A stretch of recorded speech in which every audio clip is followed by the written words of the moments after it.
आज मुझे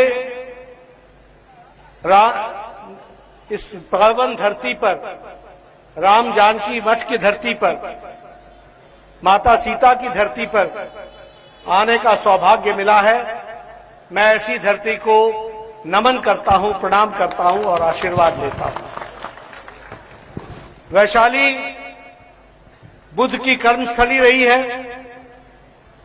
भगवान महावीर की जन्मस्थली रही है, और सबसे बड़ी बात यह है कि यह प्रजातंत्र की जननी रही है। ऐसे स्थान को मैं फिर से प्रणाम करता हूं और आशीर्वाद देता हूं। मित्रों, अभी चुनाव के बारे में, पातेपुर के बारे में, बिहार की परिस्थिति के बारे में बहुत विस्तृत रूप में लखिंदर जी ने आपके सामने रखा, और बाद में हमारे सम्राट चौधरी जी ने आपके सामने बिहार की स्थिति रखी है। मैं उसमें ज्यादा कुछ जोड़ना नहीं चाहता, लेकिन आपको यह जरूर बताना चाहता हूं कि 6 तारीख को जो आप चुनाव करने वाले हैं और जो पहले चरण का चुनाव होने वाला है, जिसमें पातेपुर भी आता है, उसमें आप जो चुनाव करने वाले हैं वो आपको चुनाव करना है विकास बनाम विनाश। अगर हम बात करें एनडीए की, तो एनडीए का मतलब होता है विकास, विकास, विकास और विकास। अगर हम बात करें महागठबंधन की, तो महागठबंधन का एक शब्द का अर्थ होता है विनाश, विनाश, विनाश और विनाश। सिर्फ मैं कहने के लिए नहीं कह रहा हूं, अभी दोनों वक्ताओं ने आपके सामने लंबी लिस्ट रखी विकास की, छाती ठोक के बताया कि 20 साल पहले क्या तस्वीर थी और आज क्या तस्वीर है, और आगे हम क्या तस्वीर बनाने वाले हैं। ये विकास की कहानी लिखने वाले पिछले 20 साल में नीतीश कुमार जी के नेतृत्व में और प्रधानमंत्री मोदी जी के आशीर्वाद से ये प्रयास हुआ है कि विनाश से बिहार को विकास की ओर ले जाया जाए। इस बात का प्रयास हुआ है और इसमें हमको सफलता मिली है, और इसीलिए मैं आपसे निवेदन करने आया हूं कि 6 तारीख को गफलत में मत पड़ना, 6 तारीख को झूठे वायदों में मत पड़ना। ये घड़ियाली आंसू बहाने वाले लोग, जिनके हाथी के दांत खाने के और दिखाने के और है, इनसे बचकर चलना, क्योंकि यही लोग थे जिन्होंने 20 साल पहले पूरे 15 साल जंगल राज चलाया, जंगल राज चलाया, जंगल राज। आज सुख, चैन, शांति, अमन के साथ आज विकास की ओर बिहार बढ़ चला।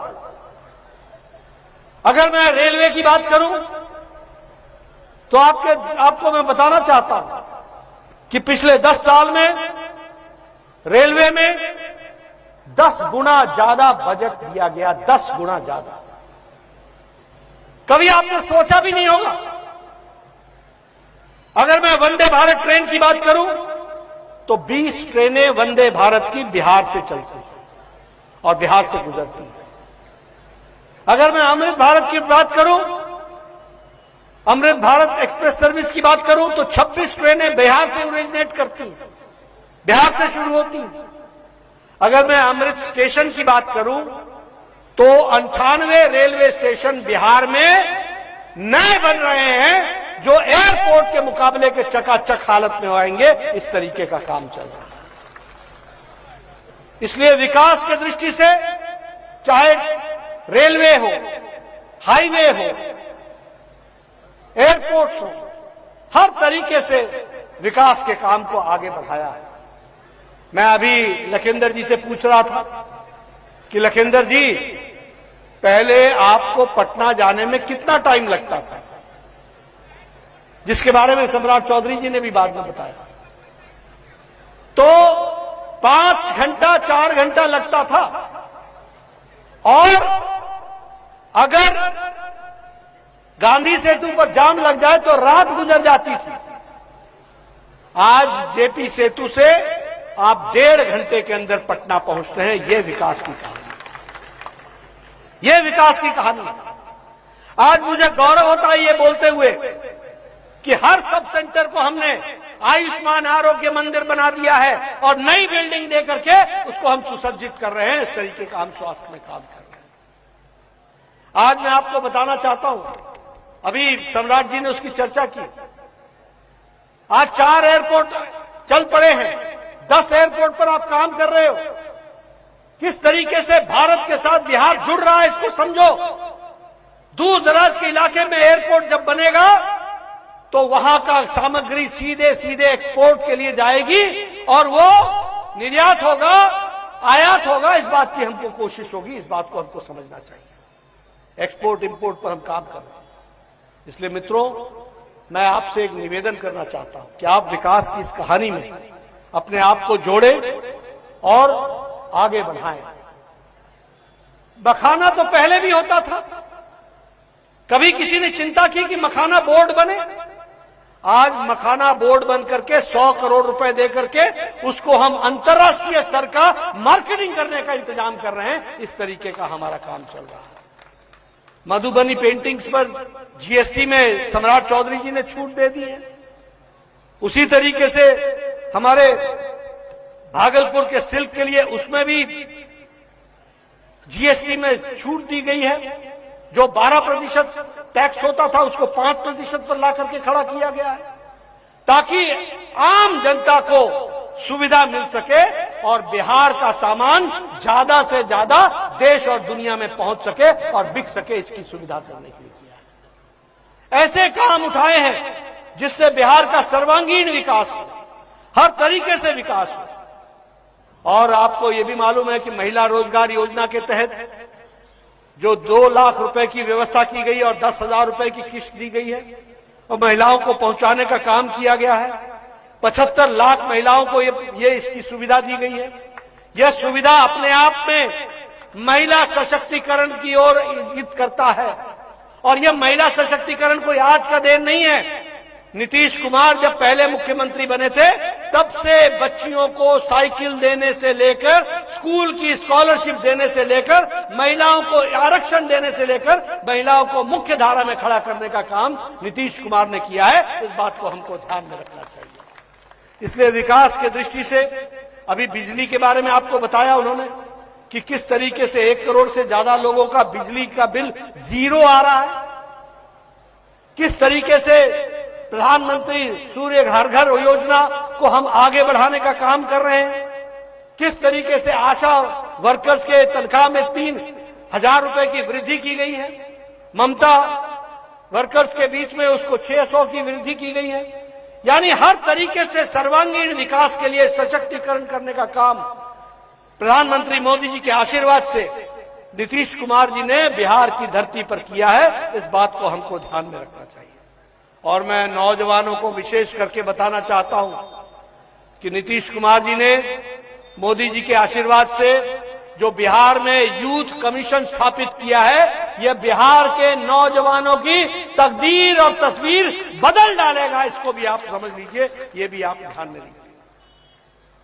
प्रधानमंत्री गरीब कल्याण अन्न योजना लगभग 8 करोड़ 70 लाख लोगों को हर महीने 5 किलो गेहूं, 5 किलो चावल, 1 किलो दाल, इसकी व्यवस्था की गई है हर व्यक्ति के लिए।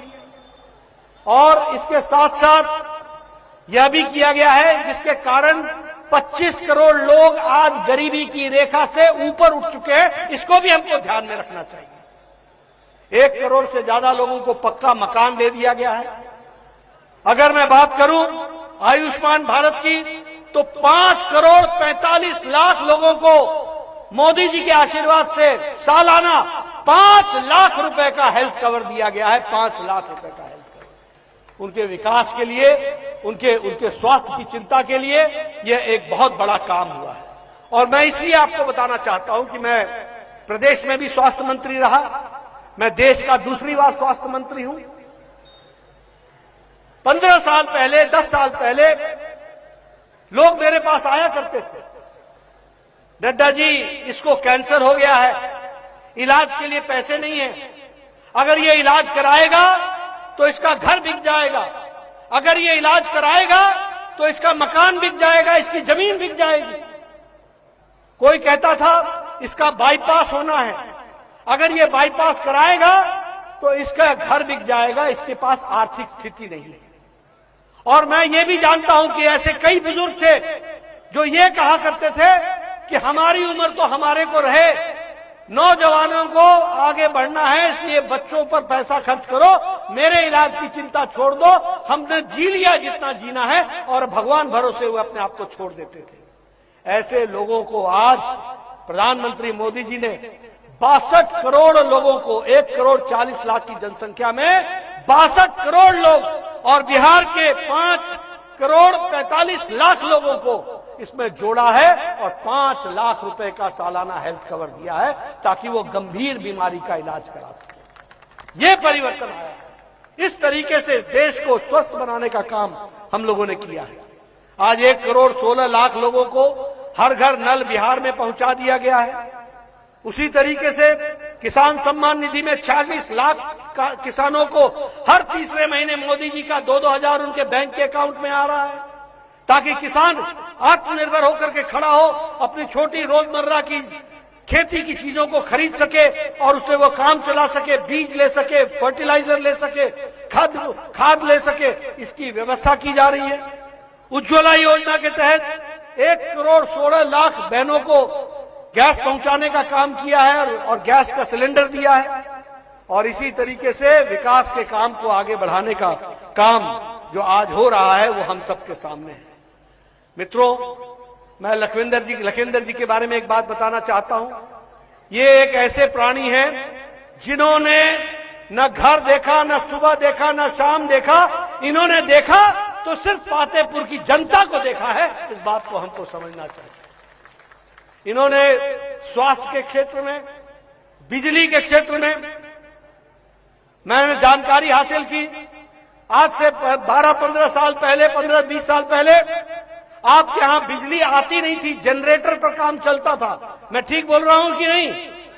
मैं सही बोल रहा हूं कि नहीं?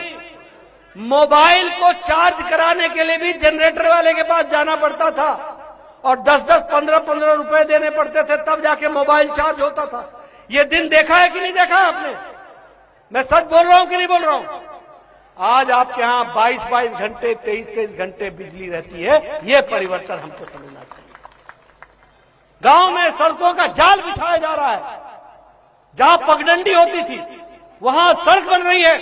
प्रधानमंत्री ग्रामीण सड़क योजना, प्रधानमंत्री ग्रामीण सड़क के साथ साथ highway, national highway, state highway ये बन रहे हैं। 6 पुल गंगा पर बन रहे हैं और तैयार हुए हैं, जो गंगा को की पाट को पूरा करके उसको लोगों को राहत देने का काम चल रहा है। इसलिए विकास की एक नई कहानी लिखी गई है जिसको हमको ध्यान में रखना चाहिए। लेकिन मित्रों, ये मैंने अपना किरदार, अपनी पार्टी का किरदार, अपने एनडीए का किरदार तो आपको बता दिया। लेकिन आपसे मैं पूछना चाहता हूं कि आपने वो जंगल राज आपको याद जरूर रखना होगा। मैं जंगल राज की बात इसलिए आपको कहता हूं कि देखो, एक बात याद रखो, अगर पूर्णमासी का आनंद लेना हो तो अमावस्या की अंधेरी रात हमेशा याद रखो। अगर अमावस्या की अंधेरी रात याद होगी तो पूर्णमासी तुमको हमेशा अच्छी लगेगी। अगर तुम अंधकार समय को नहीं याद रखोगे तो आज ये जो उजाला आया है इसकी कीमत तुम नहीं समझोगे। और इसीलिए मैं आपको बताना चाहता हूं, उस जंगल राज को याद करो। मेरा बचपन गुजरा है बिहार में, मैंने वो दिन देखा है। यहां पर भी आप लोग 4 बजे के बाद शाम को नहीं निकल सकते थे। क्या ये सच्चाई है कि नहीं है? बोलिए, सच्चाई है कि नहीं है? पटना जैसे शहर में भी लोग 5 बजे के बाद शाम को नहीं निकल सकते थे। अपहरण उद्योग बन गया था। डॉक्टरों को उठाओ और अपहरण का उद्योग चलाओ, व्यापारियों को पकड़ो और अपहरण करो और उद्योग चलाओ। फिरौती लेते थे 2-2, 3-3 करोड़ रुपए, 5-5 करोड़ रुपए। उद्योग का धंधा बन गया था। और सबसे दुख की बात यह है कि यह उद्योग का धंधा कहीं और से नहीं, उस समय के मुख्यमंत्री के निवास स्थान से चल रहा था। मेरा गंभीर आरोप है, फिरौतियों के समझौते होते थे, फिरौतियों के समझौते हुआ करते थे मुख्यमंत्री निवास में। यह स्थिति लाकर के खड़ी की थी। विश्वास आईएएस ऑफिसर की पत्नी के साथ जो दुष्कर्म हुआ, और दुष्कर्म में जो लोग थे वो छूट गए, वो बच गए, ये जंगल राज का नमूना था। एक आईएएस ऑफिसर, दलित आईएएस ऑफिसर, उसको जिंदा मार दिया गया, वो भी हमने दिन देखा है। और ये लालू यादव क्या बोलता था? लालू यादव बोलते थे कि अगर सड़क बन जाएगा तो पुलिस आ जाएगी और तुमको धर पकड़ करेगी। ये आर्गुमेंट होता था। आज ये पलायन की बात कर रहे हैं। मैं याद दिलाना चाहता हूं, लालू यादव बोलते थे कि हमारा बिहार का आदमी अंगोछा पहन के जाता है और टाई सूट पहन करके लौटता है। ये पलायन को इस तरीके से देखते थे, और आज ये पलायन की बात करते हैं। आज जिस तरीके से बिहार, अगर बिहार के लोग दुनिया में काम कर रहे हैं, तो प्रधानमंत्री मोदी जी ने इस छठ के और दीपावली के अवसर पर 12,000 स्पेशल ट्रेन लगाकर उनको छठ और दीपावली में घर पहुंचाने का काम किया है। इसको आपको याद रखना चाहिए। उनको घर पहुंचाने का काम किया ताकि वो अपने परिवार के साथ सूरज भगवान का अर्घ दे सके, दीपावली मना सके। ये बिहार को मुख्य धारा में लाने का काम किया।